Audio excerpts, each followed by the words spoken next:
Okay, this is we're still on text one of the Nectar of Devotion. Hmm. So,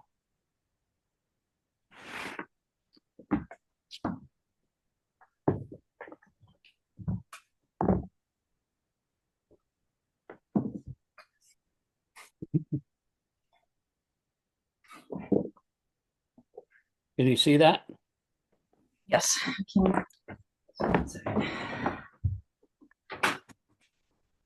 Okay. Um, we're almost to the end of the text, but I'll just start out uh, reading the first. Well, you go ahead and read the first two paragraphs, starting with as So start. wait a minute. I just seen your computer screen here. Um, I'm not seeing you're showing me like a bunch of files here. Oh, really? Yeah. Okay, hold on.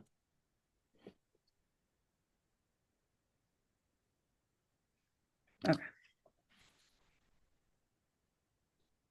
Okay, hold on. Let me just try this again here.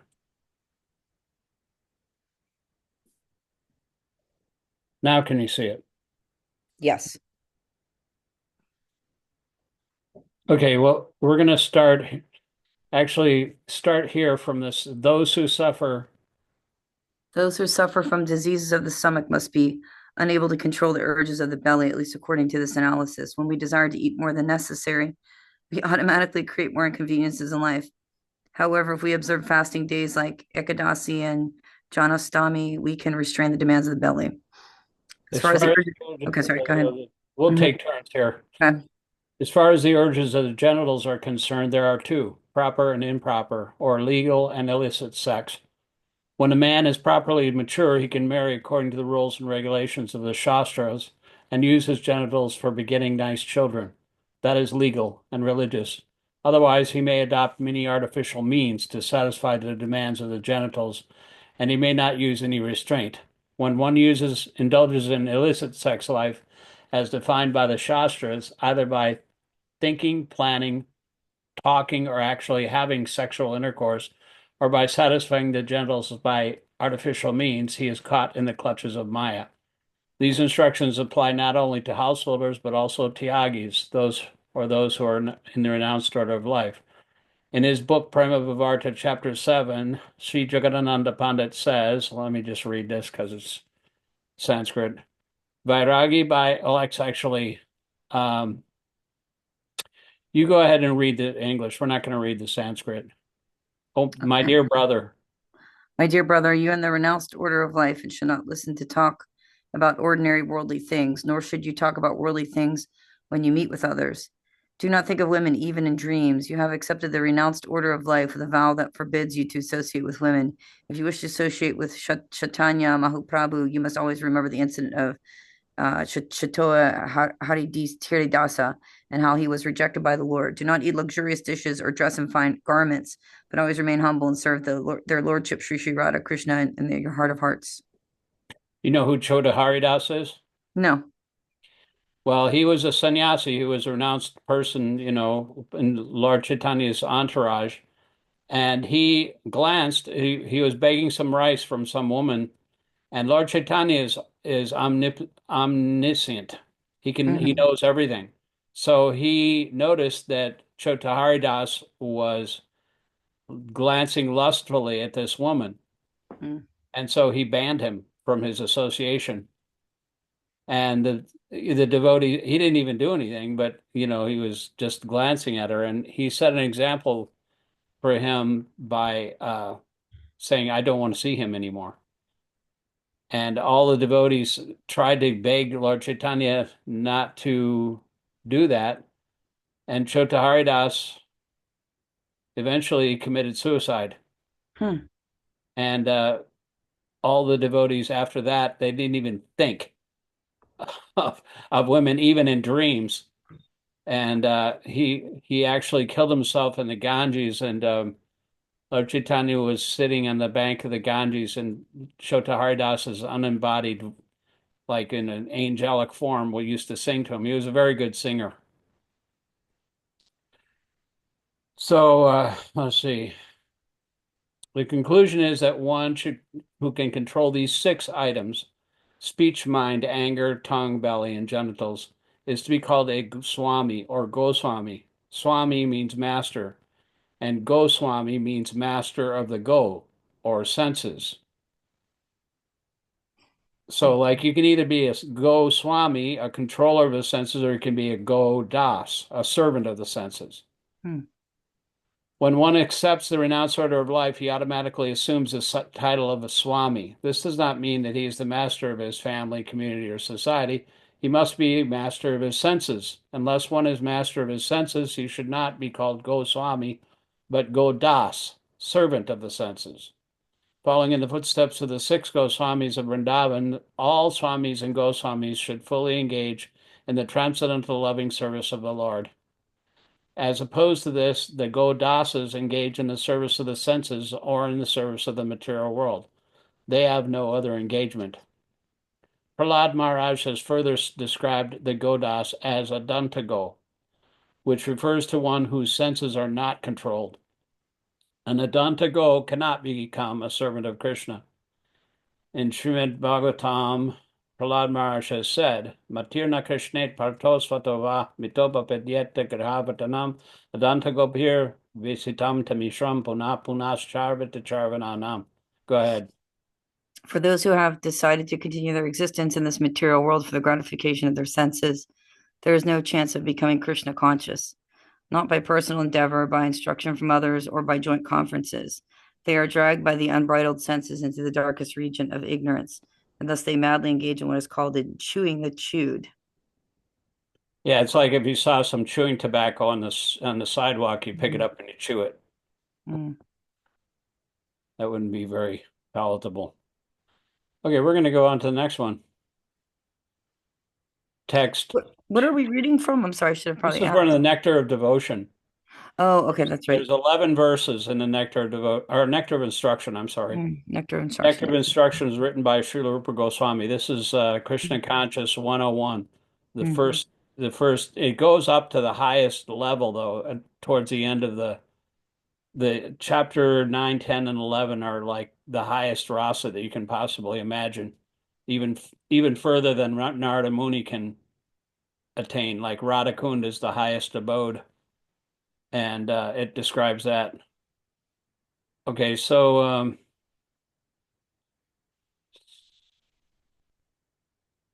I'll just read the translation. One's devotional service is spoiled when he becomes too entangled in the following 6 activities. 1, eating more than necessary or collecting more funds than required. 2, over-endeavoring for mundane things that are very difficult to obtain. 3, talking unnecessarily about mundane subject matters. 4, practicing the scriptural rules and regulations only for the sake of following them and not for the sake of spiritual advancement. Or rejecting the rules and regulations of the scriptures and working independently or whimsically. 5, associating with worldly minded persons who are not interested in Krishna consciousness. And 6, being greedy for mundane achievements. Go ahead and read the paragraph there. Human life is meant for plain living and high thinking.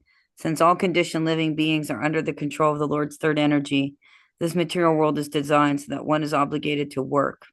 The Supreme Personality of Godhead has 3 primary energies or potencies. The first is called Ataranga Shakti, or the internal potency. The second is called Tatastak Shakti, or the marginal potency. The third is called Bahiranga Shakti, or the external potency. The living entities constitute the marginal potency, and they are situated between the internal and external potencies. Being subordinate as external servants of the Supreme Personality of Godhead, the Jivatmas, or atomic living entities, must remain under the control of either the internal or external potency. When they are under the control of the internal potency, they display their natural constitutional activity, namely constant engagement in the devotional service of the Lord. That is stated in the Bhagavad Gita. Atmanas taman parta divim praktimastata. bhajanti ananya manaso jiva jnatva bhutadam avyam. O son of Prita, those who are not deluded, the great souls, are under the protection of the divine nature. They're fully engaged in devotional service because they know me as the Supreme Personality of Godhead, original and inexhaustible. End quote. Go ahead. The word Mahatma refers to those who are broad-minded, not cripple-minded. Cripple-minded persons always engage in satisfying their senses, sometimes expand their activities in order to do good for others through some ism like nationalism, humanitarianism, or altruism. They may reject personal sense gratification for the sense gratification of others, like the members of their family, community, or society, either national or international. Actually, all this is extended sense gratification, from personal to communal to social. This may all be very good from the material point of view, but such activities have no spiritual value. The basis of such activities, sense gratification, either personal or extended. Only when a person gratifies the sense of the Supreme Lord can he be called a Mahatma or broad-minded person. Yeah, that's what Prabhupada says in the beginning of the Bhagavad Gita. He said we have to learn, we have to switch. We are born in this world and we life after life we've been satisfying our own senses. So instead of satisfying our own senses, we have to satisfy Krishna's senses. This is the bottom line of the Bhagavad Gita. So because he's not compromising any of the Bhagavad Gita, he's not compromising that. Therefore, it's uh, a real scripture because he doesn't deviate from that. We're just meant to be selfless servants of Krishna's senses. We utilize our senses, all that you do, all that you eat, all that you offer, give away, as well as all austerities perform, should be done as an offering to him. That's the meaning of, the Bhagavad Gita. Do everything for Krishna. Always think of him, become his devotee, worship him, offer obeisances to him. In this way, you come to him because he's very dear. He's a friend. And he promises this to Arjuna.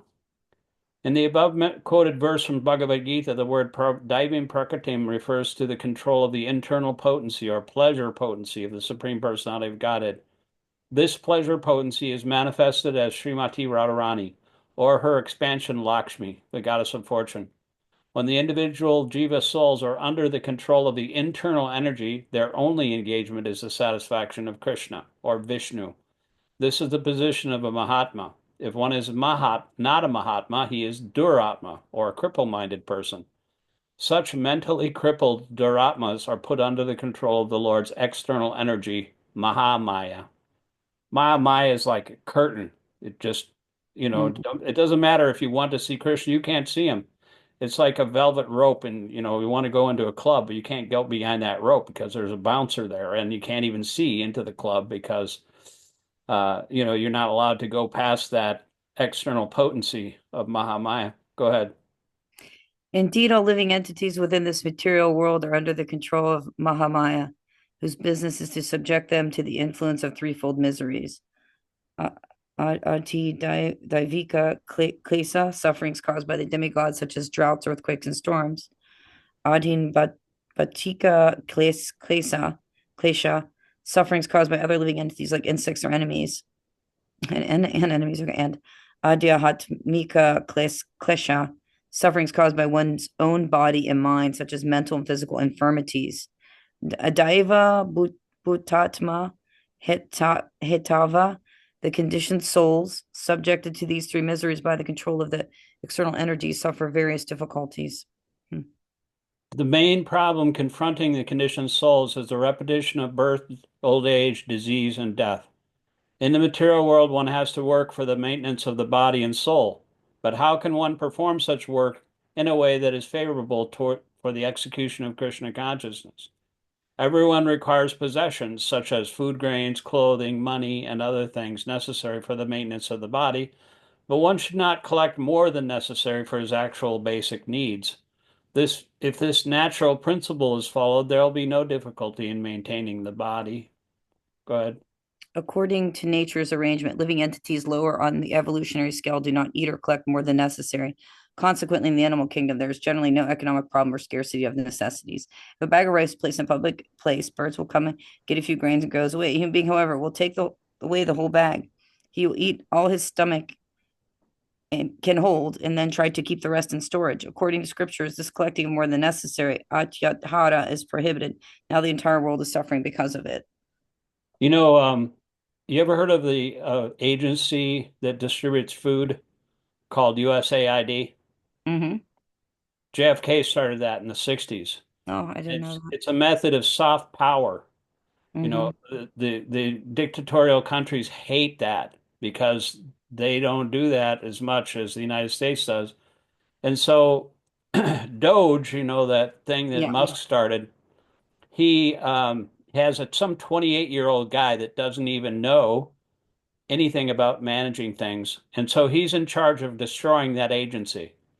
And so they've got 66,000 tons of food, just like it says here, keep the rest in storage. They're in four different places, four different warehouses, 66,000 tons. It could feed 3.5 million people for a month. And it's sitting there and rotting. And you Mm-hmm. know, the Department of Government Efficiency is supposed to be about uh, Oh, no. collect, you know, Oh, they're waste, wasting. fraud, and They're about abuse. waste. They don't care. It's a Well, big. it's wasted. They're supposed to be protecting Yeah, the that is citizen for wasted fraud. waste, That and is they're just wasted fraud. wasting all this food Yep. because they That don't know what they're doing, and they don't care. They don't care if it's just wasted. They want to destroy that agency because they think it's some kind of socialism, you know. right. And just like Prabhupada said, a sparrow will just take a few grains and go away, but the human being will just take the whole bag and then put it in storage. And then they won't give it to anybody else. It's just a matter, it's like it's just demoniac is what it is. Collecting and eating more than necessary also causes prayasa or unnecessary endeavor. By God's arrangement, anyone in any part of the world can live very peacefully if he has some land and a milk cow. That's all you need. Some land and a cow and a bull. The bull tills the ground. The milk cow provides milk, and you can grow grains. There is no need for man to move from one place to another to earn a livelihood, for one can produce food grains locally and get milk from cows. That can solve all economic problems. You don't need like huge factories in Wall Street and technology like that. Unfortunately, man has been given higher intelligence for the cultivation of Krishna consciousness or the understanding of God, one's relationship with him, and the ultimate goal of life, love of God. Unfortunately, so-called civilized man, not caring for God realization, utilizes his intelligence to get more than necessary and simply eats to satisfy the tongue. By God's arrangement, there is sufficient scope for the production of milk and grains for human beings all over the world. But instead of using their higher intelligence to cultivate God consciousness, so-called intelligent men misuse their intelligence to produce many unnecessary and unwanted things. Thus, factories, slaughterhouses, brothels, and liquor shops are opened. If people are advised not to collect too many goods, eat too much, or work unnecessarily to possess artificial amenities, they think they're being advised to return to a primitive way of life. Generally, people do not like to accept plain living and high thinking. That is their unfortunate position. I mean, that's what actually Thoreau, those two guys, Emerson and Thoreau. Yeah. Mm-hmm. He saw all the farmers around in New England. He thought, man, these guys are working too hard. It's like Sisyphus rolling up the stone from to the top of the hill, and it just rolls right back down on top of you. They're working too hard. So he tried to and a little experiment in self-sufficiency, and he took some land from Emerson's property and started growing some soybeans. He would try to simplify his life because he was like it's like an 18th century, 19th century hippie, you know. Mm-hmm. He was just thinking all these people are working too hard.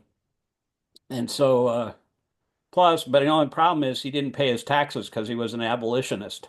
Mm. He didn't believe in slave trade, so he wasn't going to fund the government for that. And so the government came and arrested him, hence the name Walden and Civil Disobedience. Yeah. And so, um, Emerson came to visit him in jail, and he said, "What are you doing in jail?" And Mhm. Thoreau, in so many words, said back to him, "Oh, what are you doing out of jail?" It's like all the cool people are in jail. They're just a couple of hippies, like ideological, Mhm. uh, really high-thinking people. And if they would have met Bhaktivinoda Thakur, who was actually Prabhupada's spiritual master's father back then, they definitely would have become self-realized and devotees. They were already Brahman realized, I think, Mhm. based on, their readings and their, how they interpreted the Bhagavad Gita. They both loved the Bhagavad Gita, but they never became devotees, because they didn't meet a spiritual master. It's really, really important to meet a self-realized soul who's known the truth. And, otherwise, you don't get a clue, because we're just so contaminated by our own individual independence and our own hedonistic lifestyle and our own Mayavadi or like impersonal ideas that we have for ourselves and the world. We don't really understand what active devotional service to Krishna it looks like. We have no idea. And it takes a spiritual master to point that out. Go ahead and read this next paragraph. Human life is meant. Human life is meant for God realization, and the human being is given higher intelligence for this purpose.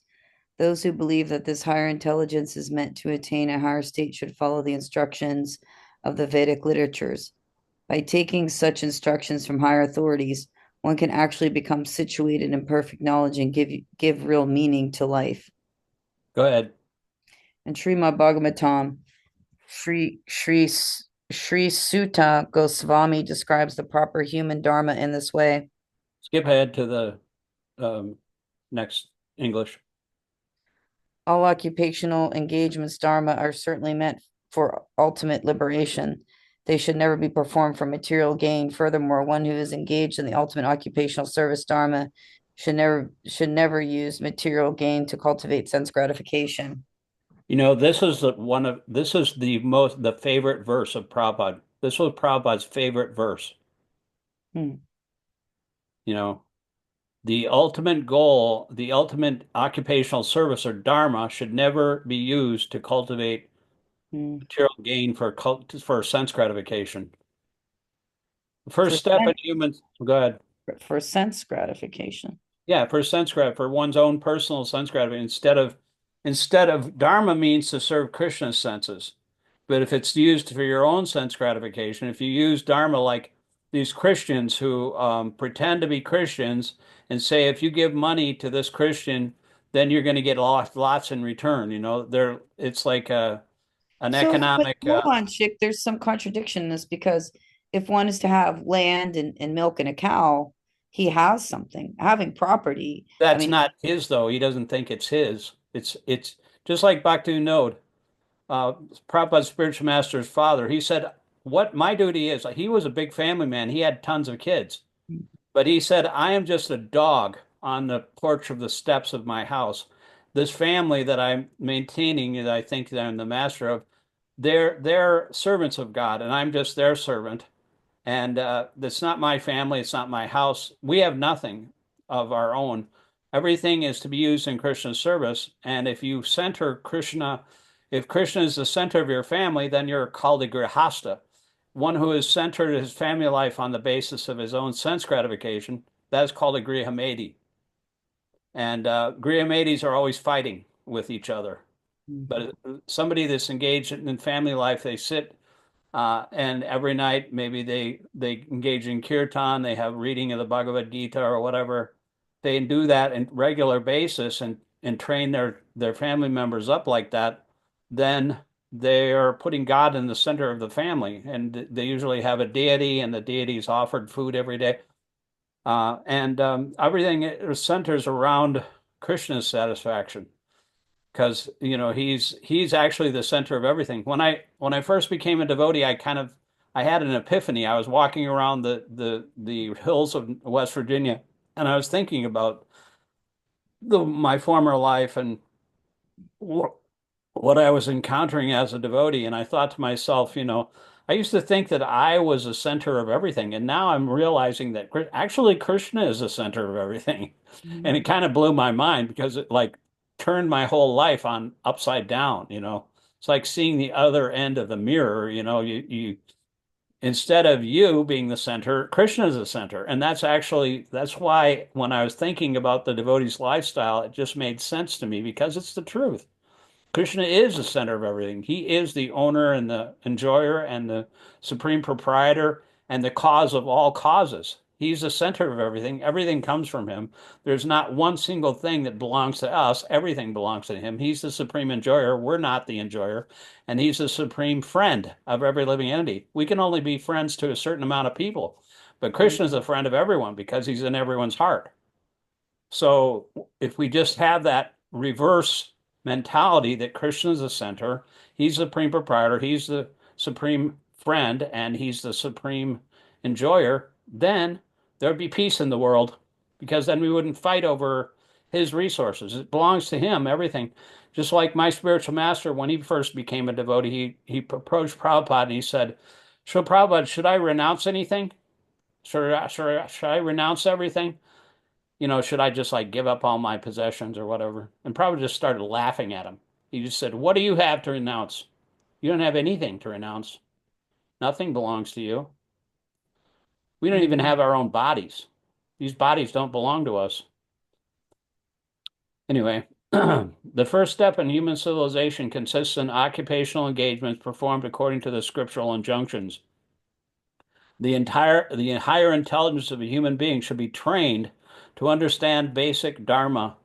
In human society, there are various religious conceptions characterized by Hindu, Christian, Hebrew, Mohammedan, Buddhist, and so on. For without religion, human society is no better than animal society. Go ahead. Don't read the Sanskrit. Okay, as stated above, religion is meant for attaining emancipation, not not getting bread.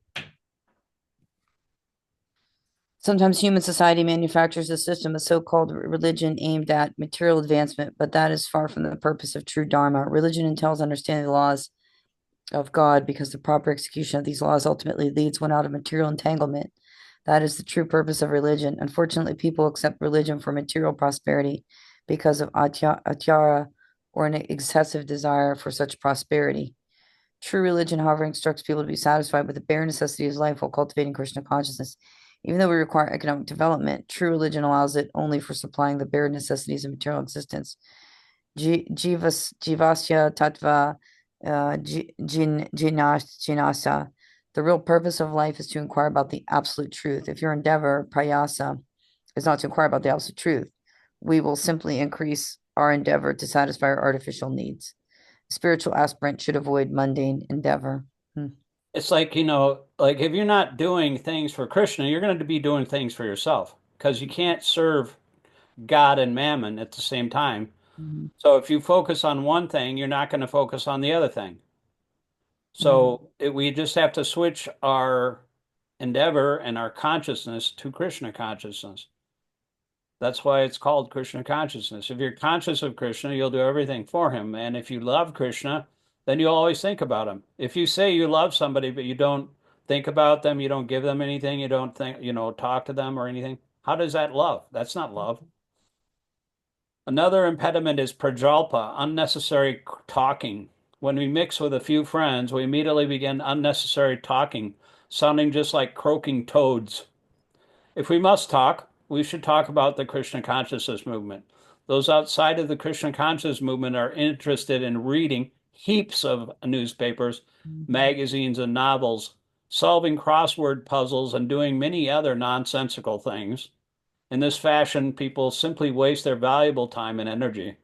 In the Western countries, old men retired from active life play cards, fish, watch television, and debate about so-called socio-political schemes. All Mhm. these and other frivolous activities are included in the Prajalpa category. Intelligent persons interested in Krishna consciousness should never take part in such activities. See, that's like Prabhupada used to like he would like look at people playing golf or something Mhm. like a bunch of old men or boating. He actually started crying one time when he saw that. You just see these people are wasting their life, you know, it's so valuable, Mhm. especially toward the end of life, you know. And, Mhm. even if you're engaged in some kind of so-called ethical, political endeavor, you're like maybe you're a vegan, right? And Mhm. so, that guy that was in the star of the movie Babe, he's like, I can't remember his name, but he played the farmer in Babe, that pig Mhm. story. Yeah. And he's a vegan, and he was really pissed off that Starbucks would charge more for their soy latte as instead of the milk latte. And you know what he did? Mm. He super glued his hand to the Starbucks counter. Oh, okay. So that's just a draw, so those people think they're such great, you know, souls that they're just like drawing attention to the cause that they think is so important. This guy's like in his 80s, late 80s, and Oh, he's wasting his life doing that kind of thing and drawing attention to himself. Most of these people just say, "Look how great I am. I'm protecting the animals." But all they're doing is really it's all extended selfish activity just to draw attention to themselves. They're patting themselves on the back. Such a waste of time. I mean, I hope that I don't have that mentality, even though I'm kind of politically active now because it's really scary what's going on. But, unless I'm actually going to come to the program on Thursday. You're going to be there on Thursday? this Thursday, yes. Okay, so um it's my birthday celebration, so Yes. I come for the cake. Nice. But anyway, they're having the May birthdays. Oh, And okay. maybe David Pandit will be there. I don't know. But Devananda's also He's May got a birthday. gig in Latrobe at 2 o'clock in the afternoon, but maybe he'll be there. But I'm going to announce a Harinam. I'm going to try to organize a Harinam and also book distribution on the 14th. You know what for the 14th is of June? No. No King's Day, nationwide. Oh, sweet. Okay. And they're going, where the paint can is, right? Where the Penguins play? Yeah. Okay, right on the corner there, there's a big Catholic church with a big black Jesus on the steeple. I don't know Hmm. if you've seen that, but across the street from there is a corner. It's called Freedom Square or Freedom Corner, and the Like by everybody's Market. going to gather there and march all the way downtown and then march back up the hill. Oh, wait. This is That's the on the 14th. 14th, which is Flag Day, and it's also Trump's birthday, and he's going to spend $93 million on a military Oh parade. no, where is this? You have to, I'm not sure where this is at, but I want to be there. Yeah, well, I'll see you there. It's on. I'll send you the link. Okay. I have your email, but Mhm. that's going to be awesome. I mean, there's going to be so much. Like this is the kind of thing is the only hope for this country. Yeah, the people have to Because, just make it. like People Rachel have to. Maddow, every single Monday now, I mean, before she was doing it every day, 5 days a week, but every Monday she's like announcing how many people are out in all 50 states and saying what this kind of pushback does. Like in Slovakia, that country, Yes. during the war in the 90s, Slobodan Milosevic, he Mhm. was prosecuting the Serbs, and there was a big war. But anyway, they have a bad government now, and the most people that are in a government that are the corrupt and authoritarian government, they don't manage the country right. And so what happened was they they don't care about the people, so they just pay somebody, or maybe the company bribes them to have do some construction projects. So they had a train station, and they made the train station out of sloppy materials and sloppy construction, and it collapsed and killed 16 people. And Wow. so the college students, they started it. They started this thing, and now it's like nationwide. They're rising up just because of that one thing. But America has like 50 billion things going on at the same time, and people are pissed, Yeah.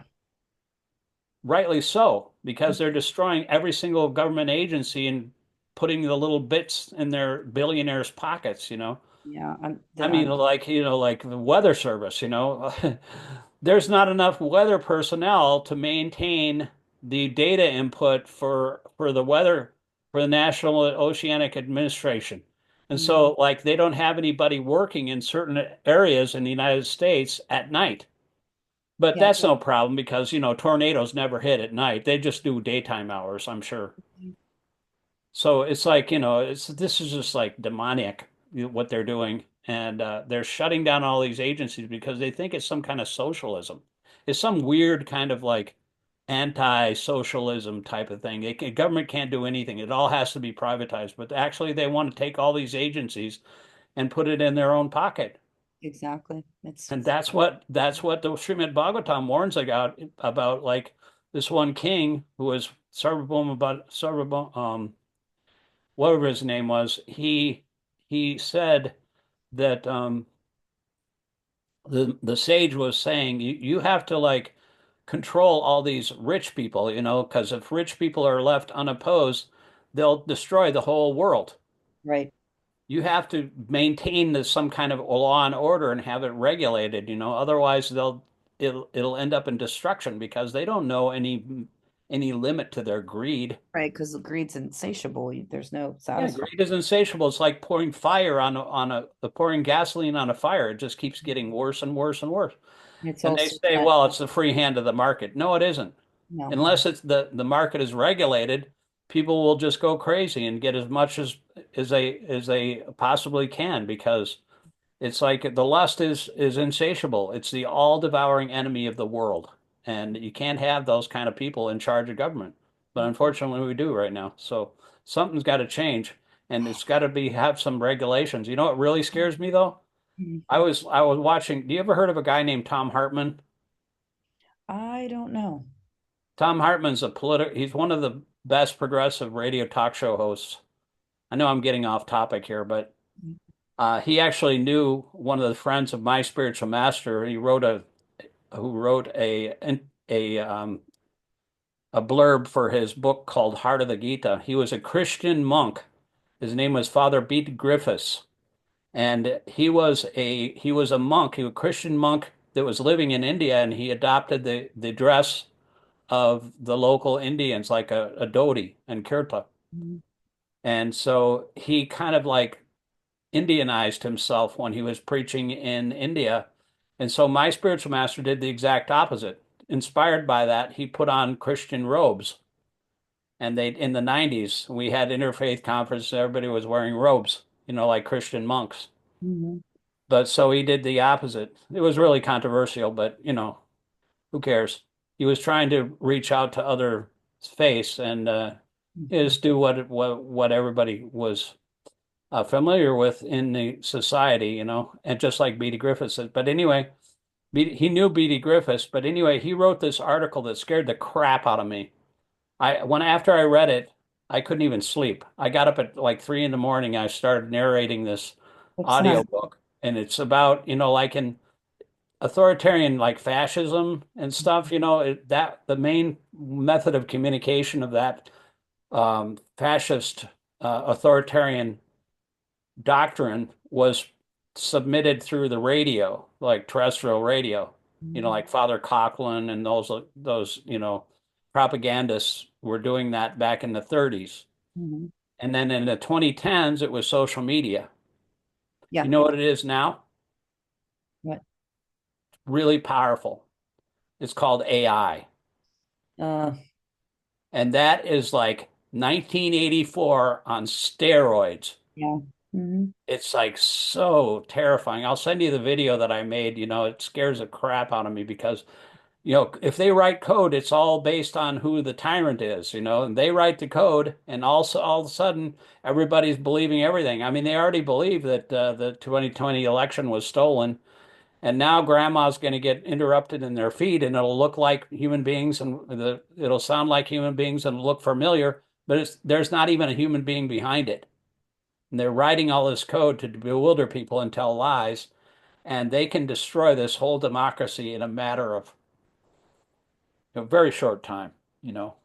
So that is like that has to be regulated. If it's not regulated, this country is freaking doomed because it's very powerful.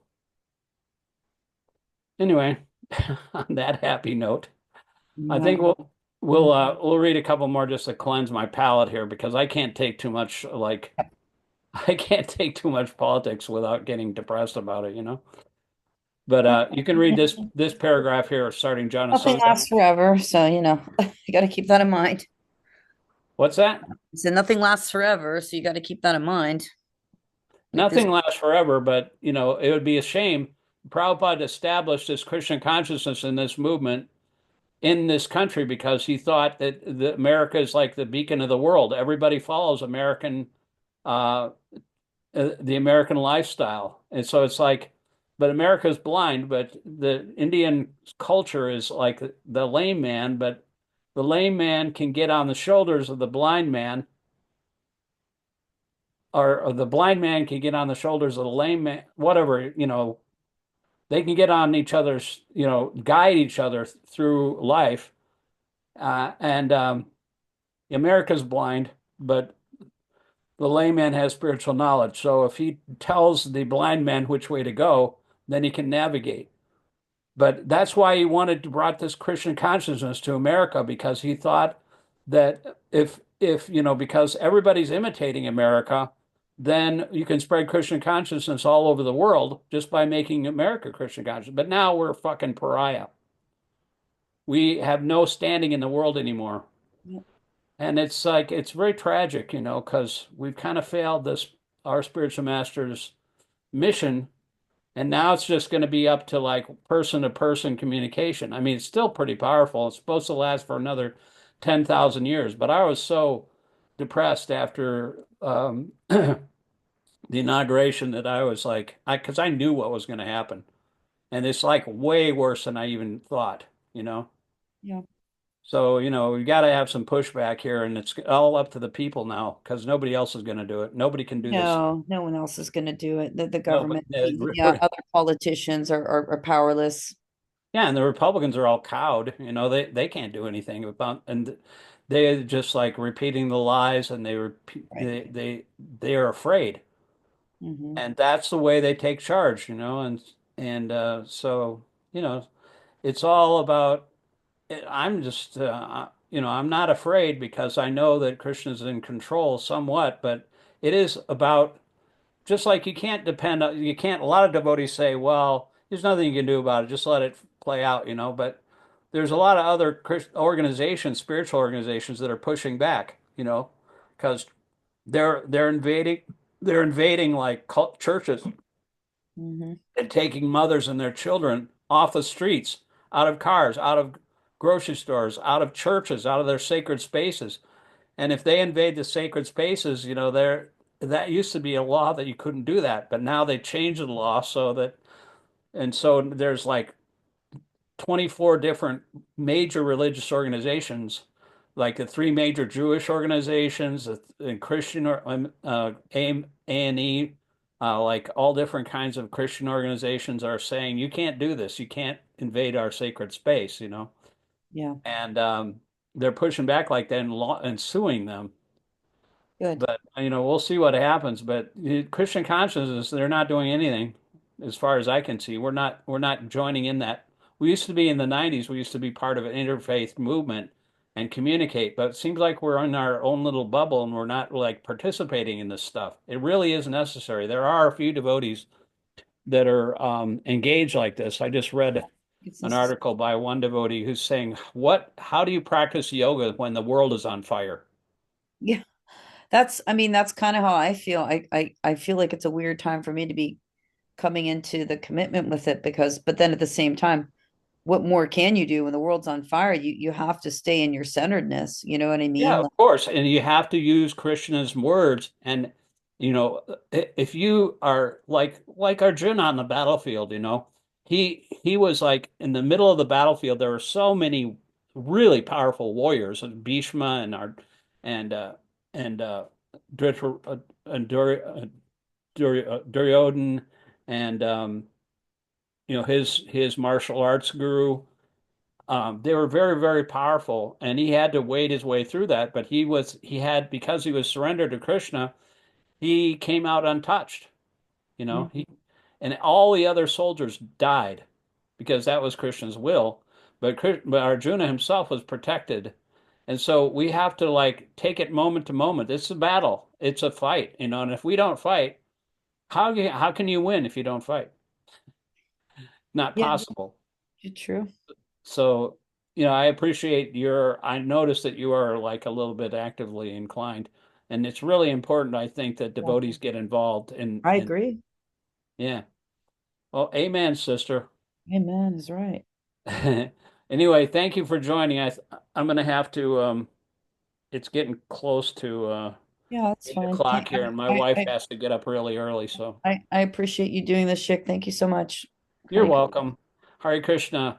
And are you guys I mean you were mentioning that there's going to be some kind of sojourn to New Vrindavan sometime? Um, I've just so I've off I told Mukunda that if on a Sunday we wanted to do like, we do the tours and we take people down that because I have a Sienna, I have a van now, so I could transport Oh people. yeah, you have a van. Yeah, so I've been offering to do Awesome. that.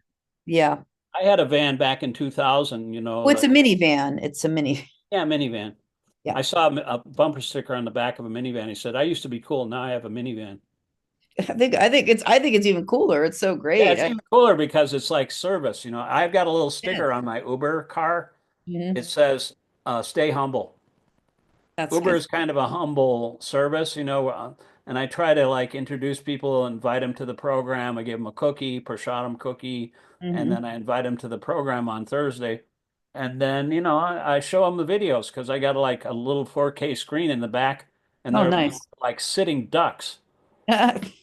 If they're a little bit inclined, I'll tell them about Christian consciousness. And Good. That's what you're supposed to do. That's good. I mean, yeah, yeah. I mean, you I would, like it. I was out for a while today, and I met some interesting people. right? One girl, even she works up in the waterworks and at the Mad Mex, and she said Mhm. she might come because she's like a Yeah, person.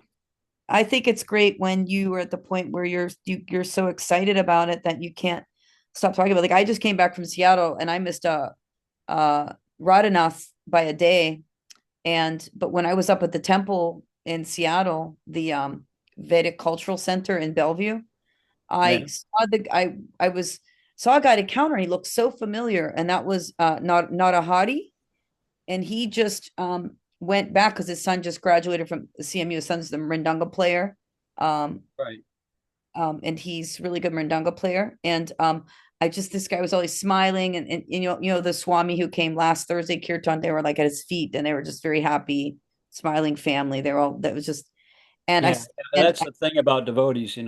If people see the smiling faces of the devotees, they're attracted, and they'll start asking questions.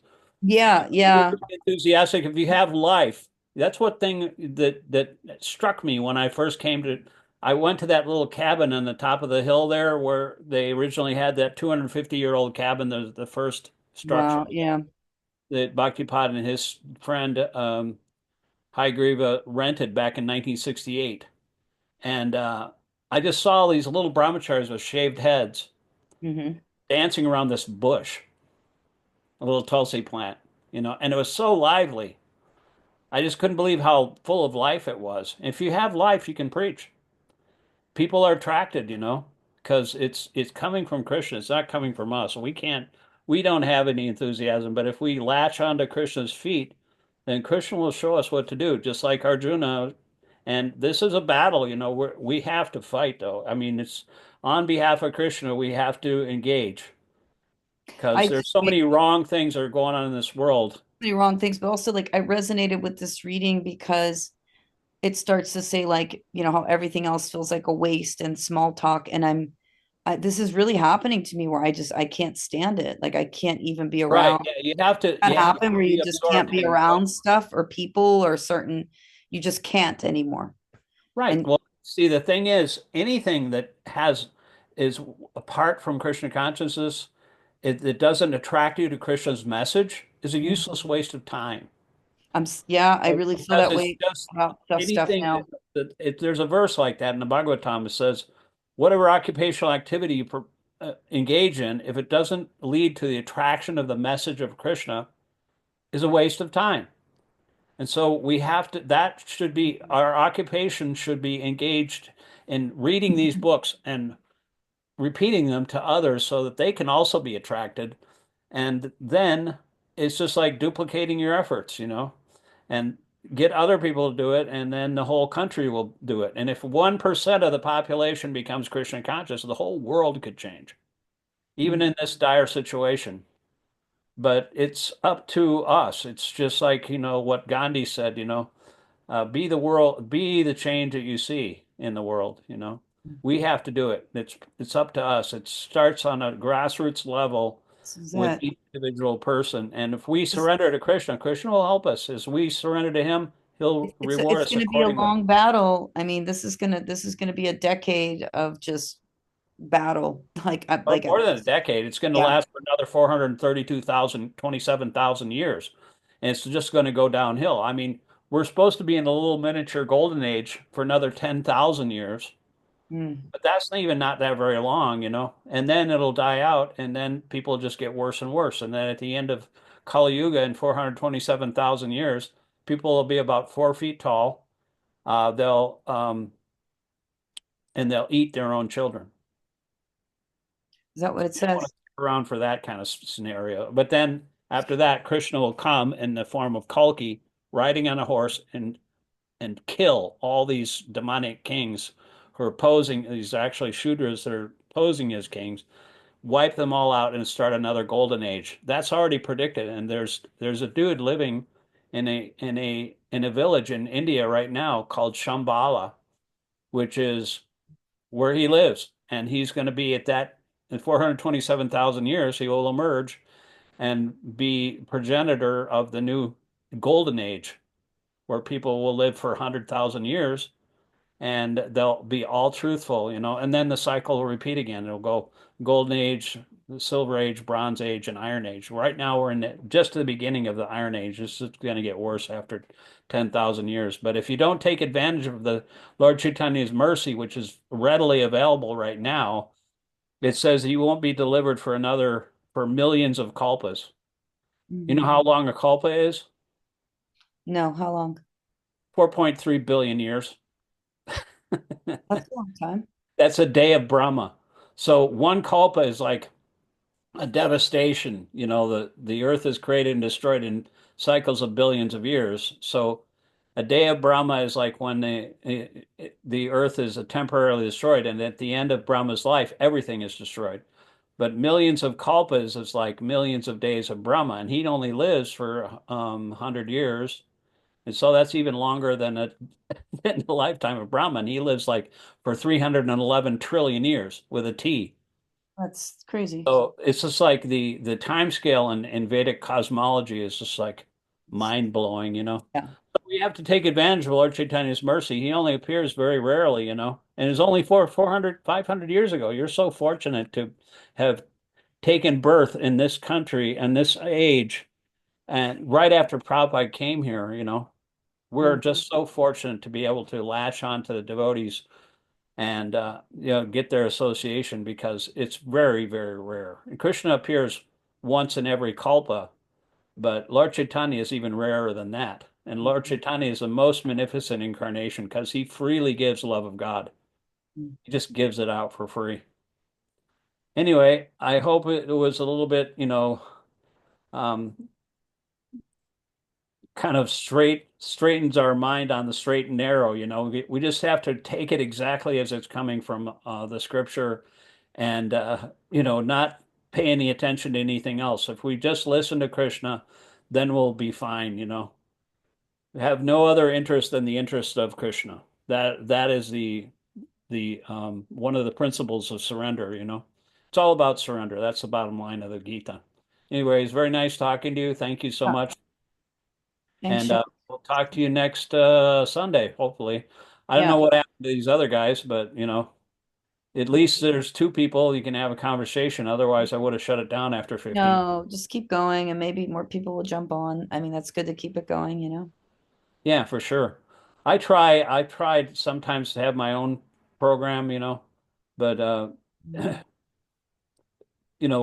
we just have to keep on trying. That's all. And Krishna will will send somebody if if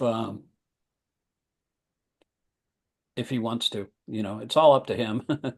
But we just have to try, and then Christian, man proposes, God disposes. So we can I just do it for my own purification, all this reading and Yeah. stuff that I do. I'm doing it mostly for my own purification. So, but even if you have two people in a kirtan, Prabhupada said, don't be disappointed. It's Narada Muni's there too.